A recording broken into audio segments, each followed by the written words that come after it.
Sziasztok, oroszlánok! Köszöntelek a csatornámon, Attila Taró.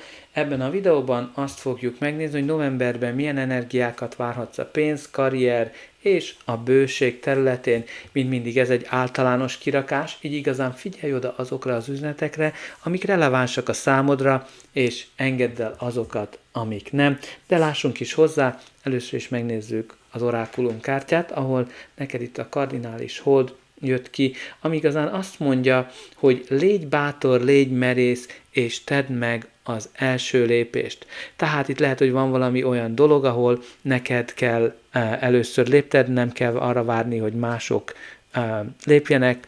Ez lehet egy üzlet, lehet egy állásajánlat, lehet egy bármilyenre való jelentkezés, tehát nagyon fontos az, hogy te legyél az, aki diktálja a feltételeket, te legyél az, aki úgymond először lép.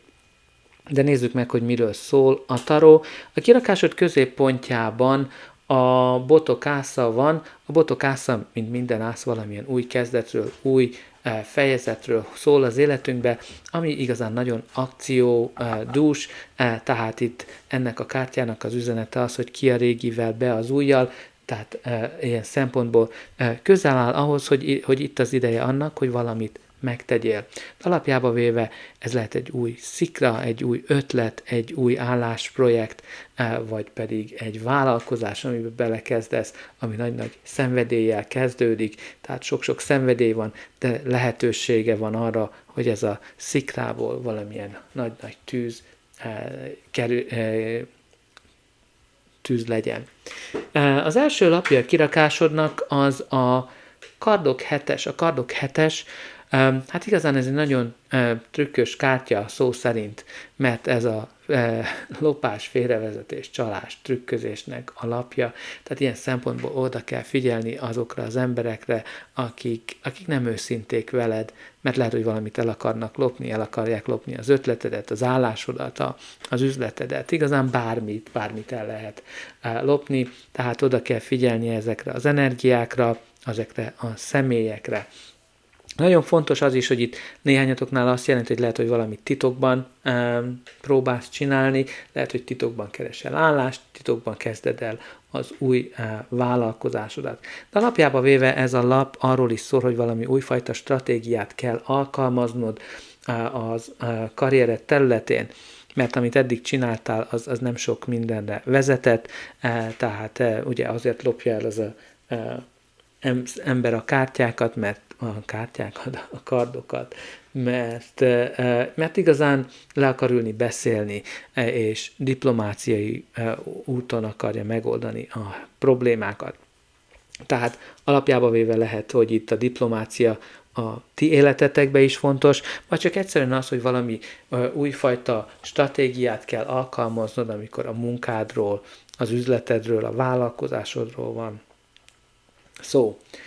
A következő lapja a kirakásodnak, hát az az ördög, amit itt nem fogok neked kertelni, mert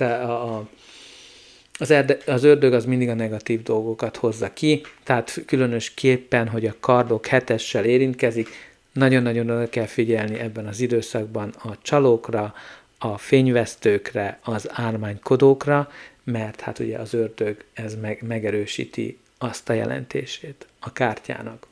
De az ördög alapjába véve bármilyen egyensúlytalanságra felhívja a figyelmedet az életedbe, a karriered területén, van, amire túlságosan sok energiát fektetsz, van, amiben túlságosan odafigyelsz. Tehát ez lehet, hogy a pénzügy az, ami túlságosan lefoglal, lehet, hogy egy mérgező munkahelyen, vagy egy mérgező főnökkel, de lehet, hogy a pénz az jó. Tehát alapjában véve itt van valami olyan helyzet, amiből nehezen látod a kiutat belőle, és igazán az ördög az azért van itt, hogy figyelmeztessen arra, hogy a döntés az a tied, hogy meddig maradsz ebben a helyzetben.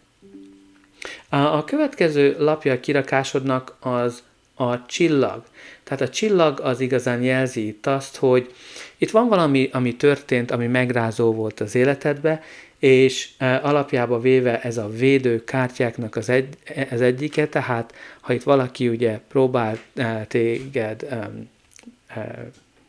tehát valamit ki akar csalni, vagy el akar lopni, én úgy látom, hogy ez a csillag kártyája az behozza a védelmet az életedbe. De ha valamilyen nehézségen mentél át, a csillag az mindig a gyógyulásnak a lapja, amikor végre sikerül túltenned magad ezeken a nehézségeken, és a remény visszatér az életedbe, a gyógyulásnak is alapja, de alapvetően ez a kívánságaink teljesüléséről is szól, amikor fényes jövő van előttünk, és amikor az univerzum azon működik a háttérbe, hogy elhozza a kívánságaidat, vagy annál sokkal, de sokkal jobbat.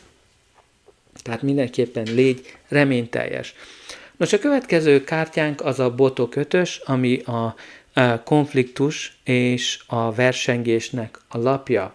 Tehát ha konfliktusként jelenik meg az életedben, akkor ez egy olyan típusú konfliktus, ahol különböző szempont, tehát mindenki másképpen látja a helyzetet, mert más szemszögből jön, más a háttere, lehet, hogy a neveltetése, az iskolázottsága, vagy akár lehet, hogy csak más osztályon dolgoznak.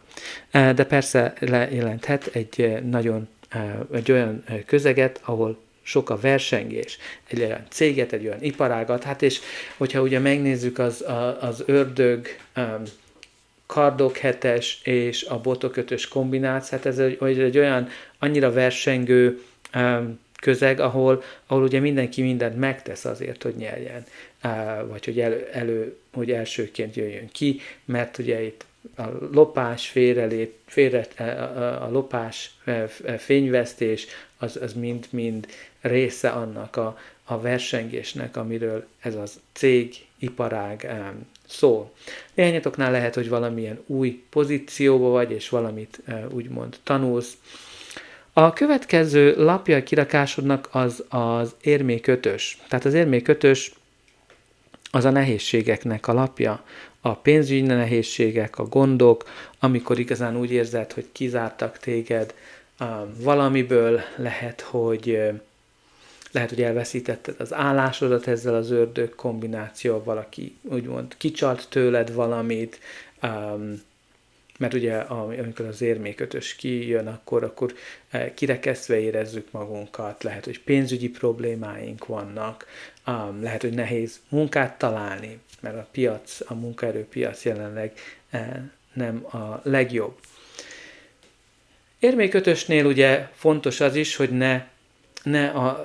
tehát itt lehet önbizalomhiány, amikor túlságosan arra fókuszálsz, hogy mik a hibáid. Tehát fontos az, hogy ezeket megfordítsd. Arról is lehet szó az érmék 5-ösnél, hogy túlságosan arra fókuszálsz, ami nincs az életedben, és azt mondod, ha majd ez vagy az meg lesz az életemben, akkor fogok boldog lenni.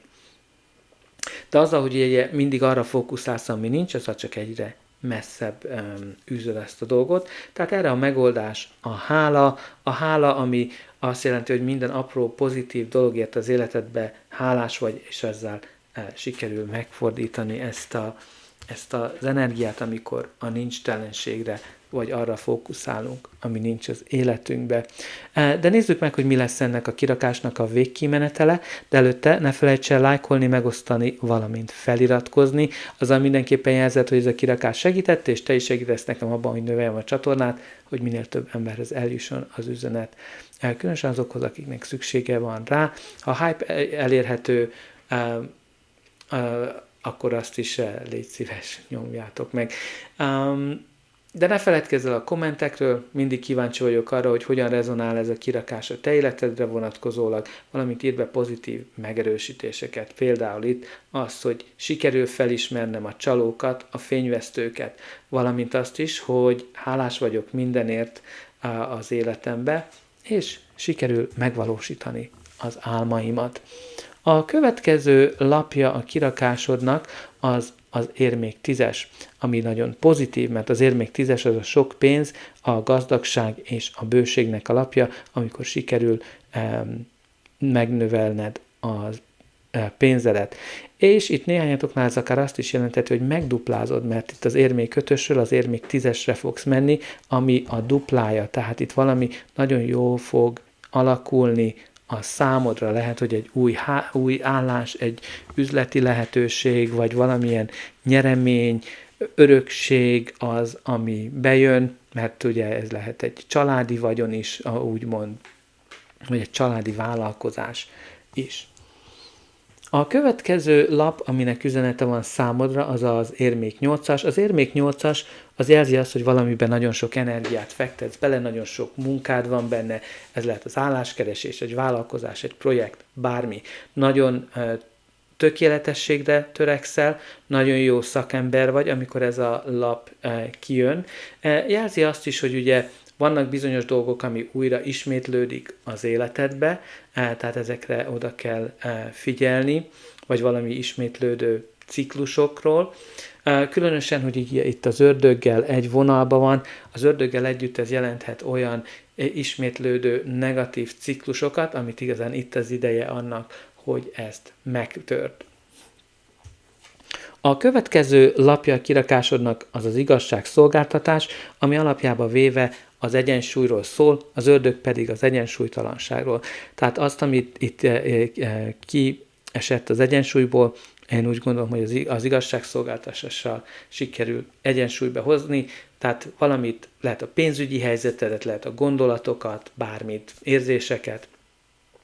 De alapjába véve az igazságszolgáltatásnál nagyon fontos az, hogy igazságosak legyünk önmagunkkal, a körülöttünk lévő emberekkel. Aztán az is fontos az igazságszolgáltatásnál, hogy lehet, hogy itt valamilyen szerződésről van szó, jogi dolgokról. Például itt lehet egy olyan szerződés, ami nagyon-nagyon bőséges, kemény munka, de oda kell figyelni arra, hogy itt valaki ugye nem próbál téged félrevezetni ezzel a szerződéssel. Jelenthet akár egy peres eljárást is, például munkaügyben, ha valakit kirúgtak, akkor jelenthet egy olyan peres eljárást, ahol igazán meg fogod kapni azt, amit érdemelsz, és hát ezzel az érmék 10-essel az elég jó kis pénzről van szó. Aztán jelenthet itt akár egy örökösödési peres eljárást is, ahol ugye mindenki próbál mindenkit félrevezetni, de hát mindenki meg fogja kapni azt, amit érdemel, és a döntés az igazságos lesz. A pakli alján pedig a főpap jött ki, ami nagyon érdekes, mert ugye itt megjelenik az 5, az egy angyal szám, ami a változásnak a száma, tehát valami mindenképpen változik az életedbe. De a főpap az szól a mi hitünkről, a hitrendszerünkről, hogy higgy önmagadban, higgy az univerzumban, az, hogy sikerül, hogy az univerzum igazán neked és nem ellened dolgozik, mert azért itt a csillag jelzi azt, hogy az univerzum próbál valamilyen nagyon jó dolgot hozni, amit kívántál. Aztán ez a főpap jelentett szerződést, elkötelezettséget, jelentheti azt is, amikor tanulunk valamit, tehát itt néhányatoknál ez az tanulás vagy kiképzés fontos lehet, jelentheti azt is, hogy amit tanultál, az nagyon fontos, vagy egy olyan intézményről is szólhat, ami nagyon hagyományos, egy nagyon patináns oktatási intézmény, vagy akár bármilyen szervezet, ami már régóta üzemel.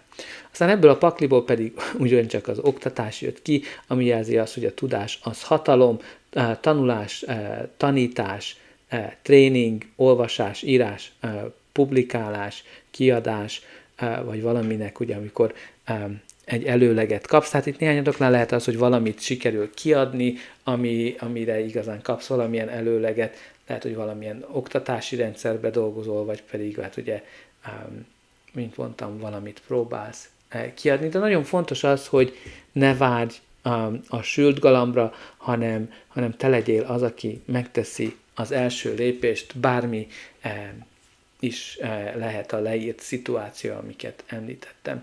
Tisztán ennyi van számotokra, remélem, hogy ez a kirakás segített, és újra üdvözölhetlek.